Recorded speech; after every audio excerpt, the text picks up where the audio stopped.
Hello and welcome to Whitton Wonderings. Beth with you today. Thank you for joining me. So what am I wondering today? I'm actually wondering something which I've been wondering for a whole year now.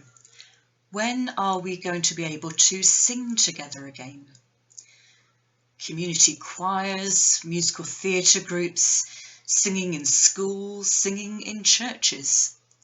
Singing together is so much more than meeting together and so much more than singing by ourselves. Singing gives voice to the spirit within in a deeper way than the spoken voice is able to. Singing together is uniting our voices to tell a shared story. It is combining our voices to express something of our communal human condition. It's about creating harmony, both musically and socially. St. Augustine is attributed as saying, "He who sings prays twice." I'm just hoping that that doesn't mean that I've only half prayed this last year. Whilst we might have hoped that the end of lockdown restrictions would coincide with Easter, signifying new life in more ways than one, that's clearly not to be.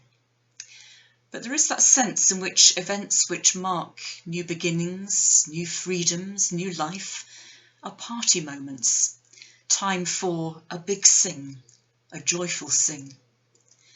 In fact, in preparing this wandering, I reminded myself of the account in the Old Testament of Miriam, the sister of Moses, singing of their newfound freedom as a people after they journeyed through the parted Red Sea. But I wonder whether our big sing approach is always the right one, and that's me as a musician admitting that. The big sings of Easter can give out the message that we forget or sweep over all that has gone before.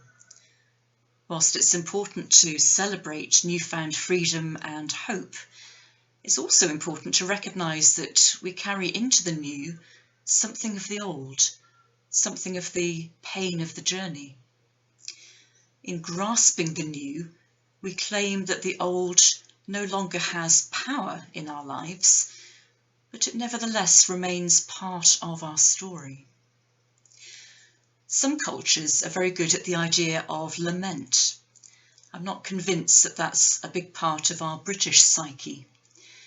But it seems to me that before we plan the big celebration singing, we need to factor in lament. So how will we lament in song the experiences of the last year? How will we recognise the reality and frailty of the human condition amidst the big musical party pieces? Maybe the answer lies within the traditional structure of a symphony, although I appreciate that symphonies are usually instrumental rather than vocal. The first movement is usually lively and fast, expressing joy and freedom. There then follows a slow movement, much more thoughtful and reflective. Maybe that's the equivalent of our search for lament. The third movement is generally dance-like as we find our feet again. Before the fast finale, the party is on.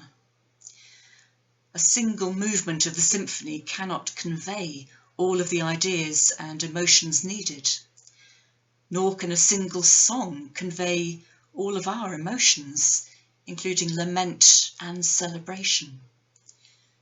So I wonder if the rest of this year we need to see as a symphony rather than a single movement or a single song, an opportunity to voice together both lament at what has been lost and celebration at freedoms as they are regained. Please do let us know what you think, perhaps in the comments below. Thank you for joining me today, and do join us again on Tuesday for some more Whitton Wonderings. Goodbye for now.